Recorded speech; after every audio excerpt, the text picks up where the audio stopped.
चारित्र्याच्या संशयावरून मामाच्या मुलीचा खून केल्यानंतर आरोपी स्वतः यवत पोलीस ठाण्यात हजर झाल्याची घटना शुक्रवारी हडपसर येथे घडली. या प्रकरणी हडपसर पोलिसांनी आरोपीला अटक केली आहे.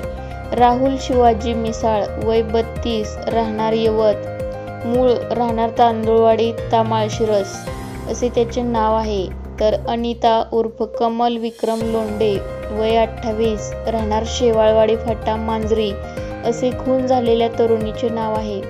या प्रकरणी अनिता हिच्या नातेवाईकांनी दिलेल्या फिर्यादीनुसार हडपसर पोलिसांनी मिसाळ याच्या विरुद्ध खुनाचा गुन्हा दाखल केला आहे. ही घटना शेवाळवाडी फाटा मांजरी येथे सकाळी 7च्या सुमारास घडली. पोलिसांनी दिलेली माहिती अशी की आरोपी राहुल मिसाळ आणि खून झालेली तरुणी अनिता लोंढे हे दोघे एकमेकांचे नातेवाईक आहेत. दोघेही विवाहित असून एकमेकांच्या पती पत्नीपासून वेगळे राहतात. मिसाळ हा मजुरी काम करतो. मागील काही दिवसापासून ते लिव्ह इन मध्ये राहत होते, परंतु मिसाळ हा अनिता हिच्या चारित्र्यावर संशय घेत होता. गुरुवारी रात्री तो अनिताच्या शेवाळवाडी फाटा येथील घरी आला.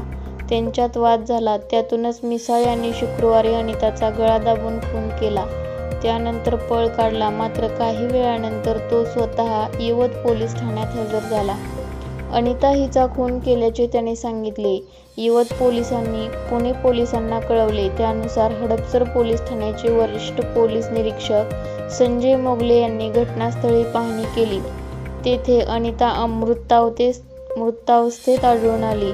पोलिसांनी अनिताच्या नातेवाईकांना कळवले असून मृतदेह ससून रुग्णालयात शवविच्छेदनासाठी पाठवण्यात आला आहे.